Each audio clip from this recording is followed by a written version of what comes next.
안녕하세요. 인하대학교 서정우 학생이 수업에서 어떤 직업, 자기가 희망하는 직업을 가진 사람들한테 찾아가서 인터뷰를 해오라는 과제를 받았다고 하는데, 이거 강의 교환을 보니까 되게 재밌었어요. 강의 계획서나 이런 것들 봤는데 굉장히 재밌어서, 그래서 답변을 내가 이걸로 유튜브로 하면 대답해 준다 그랬더니 그렇게 하래요. 그래서 뭐냐면, 앞으로 어떻게 일자리를 얻을 것인가 뭐 이런 것들인데, 지금 예전에 전통적으로 학교에서 학생들 가르치던 그런 진로 지도는 이제 안 통하기 시작했어요. 일단 거의 다 뻥이 됐거든요. 무슨 직업을 가져서 몇 살에 취직을 해서 몇 살에 정년 퇴임하고 이런 게 안 됐거든요. 안 돼요. 그게 왜 안 되냐면은 제일 큰 인구 공학적인 이유가 있는데, 그거는 위에서 안 나가기 때문이에요. 그러니까 정년이 지나도 다 같이 계속해서 머물기 때문에 전통적인 나이와 비례하는 그런 전통적인 직업 진로는 있을 수가 없는 거예요. 그러면은 내가 사장이 돼야 되니까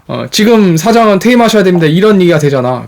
마치 그런 거랑 똑같은 거잖아요. 나이 먹었으니까, 노인이니까, 옛날에 고려시대 때 부모 안 모시고 싶은 사람들이 부모님을 지게에다 적어갖고 버렸다면서요. 그거랑 똑같은 일을 해야 되는 게 되잖아요. 그리고 거의 모든, 지금 일본이 그런데 GDP의 상당 부분이 고령자 부양하는 데 써야 되기 때문에 젊은 사람들한테 월급을 줬다 뺏어요. 연금을 노인들한테 줘야 되는데, 연금이라는 게 사실은 그 사람들이 젊었을 때 낸 돈을 돌려주는 게 아니고 밑에서 걷어갖고 나이 먹은 사람들 쓰는 거거든요. 그런 거기 때문에 안 되거든요. 그런 것들 때문에 전통적으로 몇 살이 되면 이렇게 된다라는 거는 너무 힘들어요. 그러니까 주어진 여건이 가장 중요한 거예요. 이 진로 상담이라든가 진로 지도라는 게 예전 같으면은 어렸을 때 장래 희망이 뭐였기 때문에 무슨 대학교 무슨 학과 나와서 무슨 직업을 가진다 이런 게 진로 지대였는데, 이제는 그런 거 하면 안 됩니다. 말이 안 되는 거예요. 사람들마다 자기가 가지고 있는 특기도 다르고 가정 환경도 다르고 할 수 있는 게 너무 차이가 나요. 부존 자원 차이가 굉장히 심해졌어요. 옛날에는 대한민국이 다 같이 경제 개발할 땐 다 같이 가난했잖아요. 시골에서 부쳐먹을 땅이 없으니까 도시로 다 들어온 사람들이 도시를 이뤄갖고, 거기서 이제 엄마 아빠가 마음이 맞아서 둘 다 아무것도 없는 상태에서 둘이 결혼해갖고 여러분을 낳아서 키운 게 여러분이잖아요, 지금. 그래서 그 자식들이 또 애를 낳은 게, 일찍 아이를 낳았으면은 그게 지금 대학생이 됐겠네요. 그런 게 됐기 때문에 굉장히 대답하기가 어려운 질문이기도 합니다. 그러면 첫 번째 질문은, 은행원이 되기 위해서 갖춰야 할 역량. 은행원이 되기 위해 어떤 것을 배우거나 취득하면 좋을지, 어떤 활동을 하면 도움이 될지 알려주십시오. 일단 은행원이 되면 계속해서 배우는 사람이 돼야 되는데, 진짜 계속해서 배우는 사람이 되려면 배울 준비가 되어 있는 게 가장 중요하죠. 첫 번째 가장 중요한 역량은 고객의 요구에 따라서 자기가 계속해서 업그레이드할 준비가 돼 있는 사람인 게 제일 중요해요. 예를 들어서 자기가 무슨 학교에서 경제학을 전공했다는 이유 하나만으로 대학을 졸업하는 순간 더 이상 경제학 공부를 안 한다면, 그러면은 경제학과 나온 이유가 없는 거죠. 학사학위 정도 있는 사람이 모든 현상에 대해서 다 이해하고 있다고 생각을 하고 고객이 제시하는 그 수요를 파악하지 못한다면 정말 뭘 할 겁니까? 그런 것도 있고, 또 하나는 고객들이 생각하기에 좀 납득이 안 가는 내용이 많죠. 예를 들어서 여러분이 이런 고객을 만났다고 칩시다. 은행원이 돼가지고 정말로 나이가 많은 할머니, 할아버지가 연금이나 젊은 시절에 모아놨던 그 은퇴 자산을 가지고 예금을 해놓고 거기서 이자를 받아서 생활하는 할아버지, 할머니가 창구에 와갖고 왜 이렇게 이자가 적냐고 따지면 어떻게 설득해야 돼요? 이런 거를 설명할 수 있으려면은 1년차 은행원이 됐던 5년차 은행원이 됐던 10년차가 됐던 행장님이 됐던 설명할 수 있는 게 필요하죠. 최근에는 시장금리가 저금리로 형성되기 때문에 대출금리도 낮아졌고, 그에 따라서 예금금리도 낮아진 겁니다. 이런 식으로 설명을 해야 되는데, 이렇게 설명하면은 대부분 납득이 안 되는데, 그것도 상대방 봐가면서 해야죠. 질문한 사람이 어떤 사람인지를 파악을 하고 해야지. 그런 것들도 있고, 또 하나는 설명 책임이 굉장히 많이 주어집니다. 예를 들어서 여신이 나가야 돼. 대출이 나가야 되는데 이 고객의 담보력이 조금 부족하다고 해요. 그런데 이 고객의 담보력이 지금 현재로는 부족하지만 앞으로는 대출을 상환하는데 지장이 없는 사람이라는 것을 여신 권한을 가지고 있는 사람들과 상담을 해야 될 때가 있어요. 특히 지점에서 근무하면 그런 거 많은데, 지점에 여신 권한이 큰 임원이 직접 근무하고 있는 경우는 그냥 얘기하면은 그 자리에서 전결이 나는 경우가 있긴 하지만, 그렇지 않은 경우도 있죠. 그래서 일정한 수준의 여신이 규모가 넘어가게 되면은 본부하고 상담을 해야 되는 경우가 있고, 그런 것들이 있어요. 그럴 때 조정 능력이 필요하죠. 고객과의 조정 능력이 필요한 것뿐만 아니라 은행 내에서도 위로 올라가면은 그런 게 있거든요. 그 은행마다는 가지고 있는 그런 여신 규정이 다른데, 예를 들어서 뭐 이런 거지. 주식담보대출을 하려면은, 상장사의 주식담보대출을 하려면은 행장님한테 사인을 받아야 된다느니, 아니면은 그 크레딧 커미티라는 게 있거든요. 신용위원회에 회부를 시켜갖고 여신을 줄지 말지를 갖다 위원회에서 만장일치로 통과를 해야 된다니, 뭐 이런 게 은행마다 약간 있어요. 만장일치 통과도 있고, 아니면은 어떠한 담보에 대해서는 만장일치를 요구하지만 그냥 다수결로 되는 경우도 있어요. 이런 게 있으니까 은행 내에서의 커뮤니케이션 능력도 필요한 거예요. 고객과의 커뮤니케이션 능력뿐만 아니라 사내외라고 하는 표현이 있죠. 은행 내에서의 다른 사람들과의 관계도 잘 조정해야 되고, 고객과의 관계도 잘 조정을 해야 되고, 그리고 고객이 괜찮은 사람이라는 거를 글로 잘 나타내야 되죠. 예, 품위서를 잘 써야 되는데, 그리고 신용도 가능한 한 고객한테 유리하게 해야 되고, 그리고 또 하나는 수수료도 가능한 한 고객한테 유리한 수준에서 끝나게. 그러니까 수수료가 너무 비싸면은 고객이 도망가죠. 그 은행에서 가지고 있는 규정 내에서 가장 저렴한 수수료를 제시해야 다른 은행한테 뺏길 확률이 적기 때문에 그런 것도 많이 중요합니다. 이 사람한테 이렇게 할인을 해줘야 되는 이유, 이런 것들 잘 설명할 수 있어야 돼요. 설명 책임이라고 할게요. 그런 게 그게 가장 최고의 역량이고, 뭐 회계나 이런 건 당연히 중요합니다. 왜냐면은 은행에서 여신 가능성을 판단할 때 제일 중요하게 생각하는 게 재무제표입니다. 재무제표인데 제일 중요한 거는 자금 흐름이죠. 예를 들어서 손익계산서에 아무리 흑자라도 자금이 돌아올 것 같지 않은 사람한테 계속해서 대출을 준다는 거는 안 되는 거죠. 네. 회수가 불가능할 수도 있어요. 그러니까 물건값을 못 받을 게 너무 확실한 매출이 잔뜩 있다. 예를 들어서 매출만 늘리면은 회사가 크다고 생각하는 사장님들이 좀 있거든요. 사장님들 중에 그런 분들이 있어요. 그러니까 이 돈을, 그러니까 매출이 나면은 그게 다 돈으로 돌아온다고 생각하는 사람들이 있는데, 그렇지 않은 경우도 많아요. 예를 들어서 납품을 했는데 이런저런 핑계로 대금을 안 주는 고객한테 일어난 매출을 자기는 매출이 일어났다고 생각을 하고 있다든가, 뭐 이런 것들이 있어요. 아니면은 거래처에서 매출을 많이 일으키고 싶으면은 대금 받는 조건을 조금 거래처한테 유리하게, 그러니까 너한텐 불리하게, 뭐 이런 식으로 갖고 제시하는 경우가 있는데, 이거를 떨쳐내지 못하는 경우도 굉장히 많습니다. 그러니까 딱 봐서 재무제표를 보는 순간, 손익계산서와 대차대조표를 보는 순간 현금 흐름이 딱 추정이 되고, 언제 돈이 비고 언제 돈이 들어올지를 정확히 계산해서 고객이 얼마나 돈을 많이 빌릴 수 있는지를 그 자리에서 대답을 하면 안 되고, 파악을 하고 계속해서 이야기를 진행할지가 제일 중요하지. 절대 하지 말아야 되는 거는 대출 신청이 있었을 때 그 자리에서 yes라고 대답하는 거 하지 마세요. yes나 no라고 둘 중에 대답하면 안 돼요. 모든 은행의 철칙입니다. 대출 신청했는데 무조건 된다 안 된다를 그 자리에서 고객한테 표현하면 안 됩니다. 이거는 업계 철칙이야. 무조건 no, 무조건 yes 없어요. 추진해 보겠습니다. 뭐 가능할 수 있는데 이런 자료를 보고 저희 내부에서 검토하도록 하겠습니다. 이게 맞는 거지. 성공적인 은행원이 되기 위해서 갖춰야 할 역량은, 네, 좋은 사람 많이 봤네요. 취직 후에도 월급의 절반 가까이를 책 구입에 쓰실 정도가, 그런 달도 있어요. 항상 월급의 절반을 다 책에 구입에 쓴 게 아니고, 월급의 절반 가까이를 책 구입에 쓴 달이 있다. 이게 정확한 표현이고, 공부 끊임없이 해야 돼요. 왜냐면은, 새로 등장하는 고객의 요구를 파악을 하려면은, 은행 내에서 가지고 있는 연수 자료 가지고는 어림도 없습니다. 네. 기호식품 사업. 제가 생각했을 때 개인 취향의 문제인지 기호식품은 전통적인 것이라도 계속 소비될 것입니다. 그래서 저는 흡연자로서 미래에 시가 브랜드를 만들면 어떨까 생각했습니다. 기호시장의 전망에 대한 의견을 들려주십시오. 그러니까 기호식품 같은 경우에는 정말로 다양하고 계속해서 나오는 거예요. 그래서 기호식품이 아닌 것과 기호식품인 것의 차이가 점점 더 애매해지고 있어요. 그러니까 전통적으로는 특별한 계층의 사람들만 소비하던 건데 지금은 누구나 소비하는 것들 있잖아요. 그런 거 엄청 많아요. 여러분 생각해보세요. 대항해 시대에는 설탕이 귀족의 음식이었죠. 설탕하고 차가 귀족의 음식이었는데, 지금 돈이 없어가지고 차 한 잔 못한다라든가 돈이 없어서 케이크 한 조각 못 먹는다는 사람은 없어요. 예, 그렇게 시대가 지나면서 과거에는 기호식품이었지만 지금 기호식품이 아닌 것들이 많이 있습니다. 그러니까 당연히 확장한다는 거에는 나는 이의가 없어요. 그래서 지금은 이 서정욱 학생은 시가에 대해서 얘기를 했는데, 서정욱 학생은 뭐 담배나 이게 흡연에 대해서 얘기를 했는데, 그 흡연자들이 많이 탄압을 받지 않습니까? 예, 흡연자들이 정해진 공간에서 담배를 피워야 한다는 이런 식으로 해갖고 이렇게 구석으로 몰리고 있어요. 그러니까 계속해서 전자담배 시장이라는 게 또 나오잖아요. 그렇죠. 그러니까 사회적으로 금기가 되는 것일수록 소비자들이 돈을 더 많이 낼 준비가 돼 있다는 거예요. 그러니까 willingness to pay. 그러니까 서정욱 학생이 경제학 전공했으니까 그 수요의 원리 중에 고객의 지불 의사라는 게 있잖아요. willingness to pay. 이거에 기초해서 생각을 해보면 될 거고, 그리고 사업 얘기는 유료 컨설팅 받으세요. 이렇게 물어본다고 공짜로 해줄 순 없어.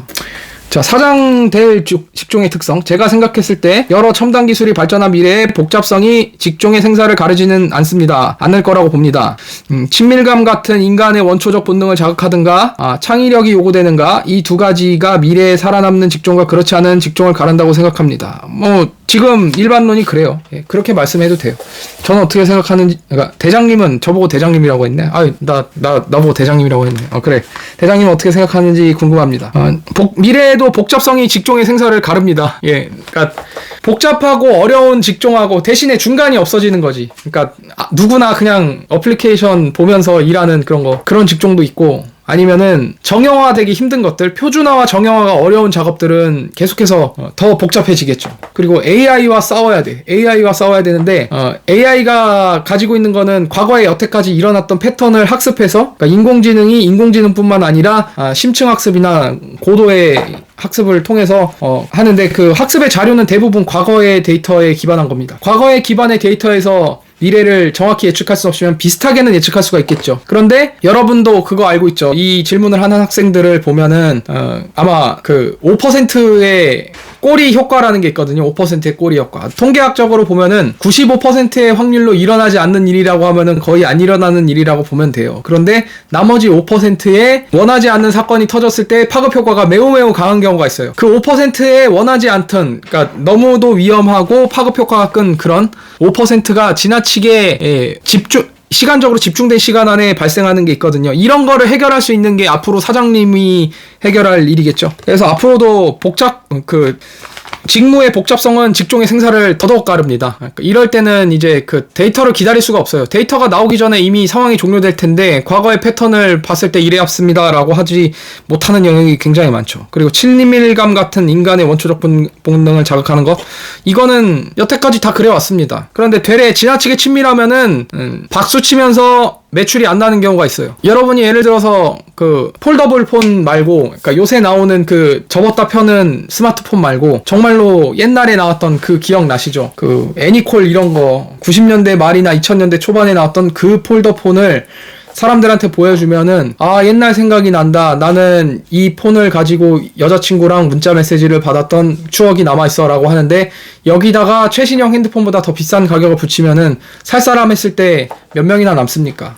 좋다고 박수치지만 돈을 안 내는 그런 현상이 일어나기 때문에 친밀감이 매출과 직결되지 않으니까, 사장은 매출을 만드는 사람인데 그런 거는 적당한 수준에서, 지금 하는 수준에서 하는 게 제일 중요하고, 어떤 직종에서든지 사장이 된다면은 제일 중요한 건 매출입니다. 고객이 돈을 내게 만드는 게 가장 중요하거든요. 뭐 기술이 아무리 앞서 있다 그래봤자 오픈소스 나오면 다 끝나요. 그러니까 그런 걸로는 하시면 안 되고, 창의력이 요구되지 않는 직종은 없어요. 순간순간 창의력이 요구되는 장면들이 엄청나게 많습니다. 여러분이 예를 들어서 이 질문 학생 얘기를 해야 되겠네. 서정욱 학생이 갑자기 요리를 하는 사람인데 어떤 재료가 떨어졌어요. 그래, 커피집이라고 칩시다. 그러면은 고객이 와가지고 어떤 메뉴를 만들려고 했는데 재료가 없어서 안 팔면 안 되나요? 그러면은 없으니까 가세요 그래요? 아니죠. 그 자리에서 있는 재료로 다른 걸 만들어야 되죠. 그렇게 해서 일단은 그거는 다음에 드시고 지금 제가 제시하는 이거 한번 드셔보세요 하고 어쨌든 매출이 내긴 해야 되잖아요. 이런 부분이 창의력의 부분이라니까. 그리고 여태까지는 없었던 패턴에 그 경영 환경에 직면했을 때 여기에 대응하는 것, 이런 것도 다 창의력의 영역이지. 그러니까 과거에 쌓여 있었던 데이터나 사례로는 대응할 수 없는 것들은 창의력의 영역으로 넘어간다고 보면 돼. 그리고 인구 문제는 아까 말씀드렸죠. 제 유튜브를 많이 보셨네요. 생산 인구가 줄어드는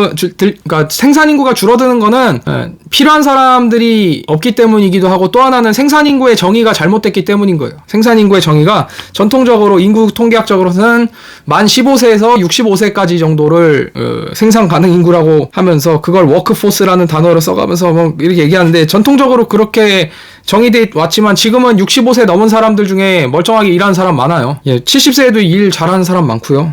그리고 로봇은 계속해서 인간의 노동을 대체하는 건 맞는데, 그 로봇을 통제하는 인간이 또 필요해지는 거예요. 그러니까 로봇가 많이 나오면은 노동력이 필요하지 않은가라고 하는 거는, 정확히 말해서는 여태까지의 그 형태로의 노동은 많이 없어지는 거예요.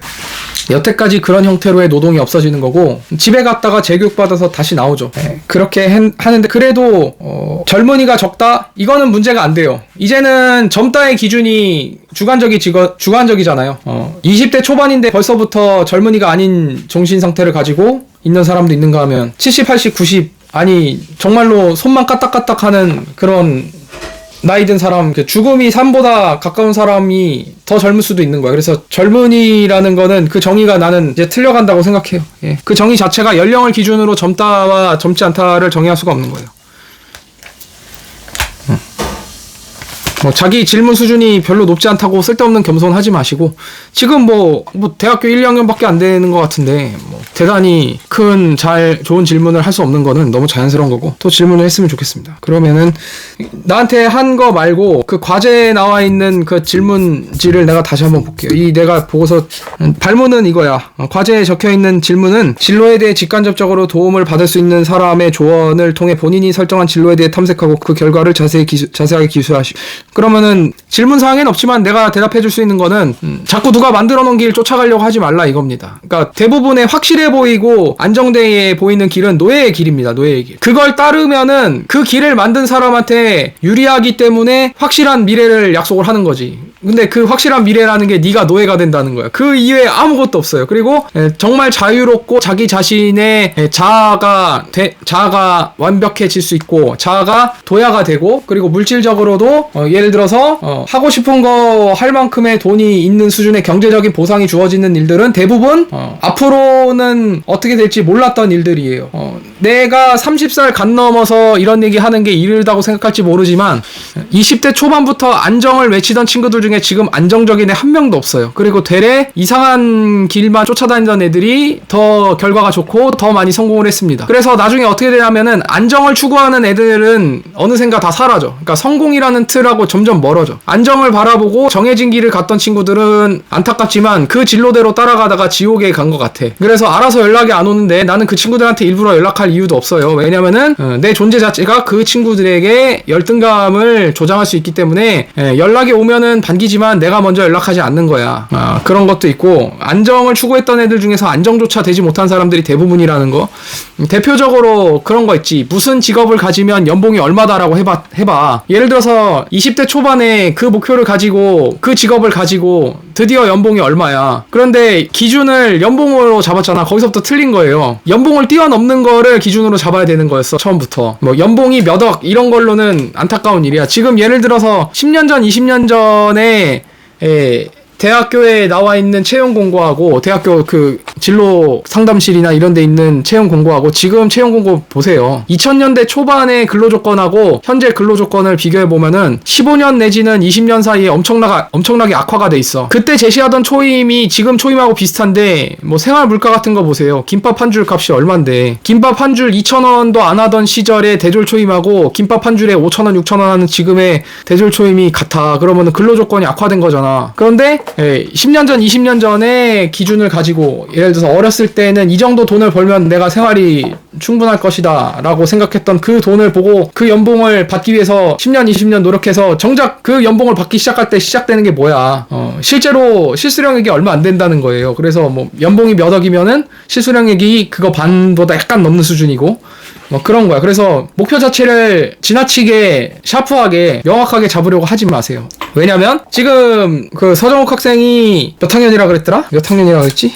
학년을 내가 잊어버렸네? 처음은 나한테 메일 보낼 때 정말 열어볼 수밖에 없게 잘 썼어요. 그래갖고 내가 봤는데 어디 있지? 어딨냐? 여기 있다. 1학년 학생이라 그랬지? 인하대학교 경작과 1학년 학생이라 그랬죠? 필수 교양 과목이었어. 이거 처음부터 물어본 게. 그러면 예를 들어서 지금 서정욱 학생이 남자라고 생각하고 내가 대답해 줄게. 지금 인하대학교 경작과 1학년이라면서요? 그러니까 1학년인데 군대도 갔다 오고 뭐도 하면은 군대를 예를 들어서 18개월에 딱 끊고 앞뒤에 갭 없이 휴학도 1년 그러니까 군 휴학을 제외하고 아무것도 안 하고 했을 때 서정욱 학생이 사회에 나올 때가 되면은 2020년 봄학기에 들어갔다 치고 2021년, 2022년, 2023년, 2024년, 2025년이잖아. 2025년에 지금의 사회상과는 너무 많은 것들이 바뀔 거예요. 이제 2025년에 일어날 일들을 명확하게 예상을 할 수 있나? 뭐 서점에 가면은 마치 예상할 수 있는 것처럼 얘기한 책들이 많은데 그런 책들은 한 60% 정도는 적중하게 써놨어요.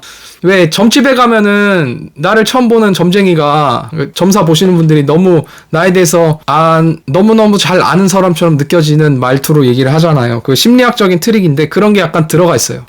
예, 그렇기 때문에 60% 정도가 적중이 될 거고 그거는 이제 되게 맞다고 치면은 예를 들어서 스마트폰 같은 거는 거의 적중이 됐잖아. 그러니까 2020년보다 5년 전이 2015년 기준으로 보면은 그때 2020년 이렇게 될 것이다라고 적어놨던 책을 한번 도서관에 가서 찾아봐.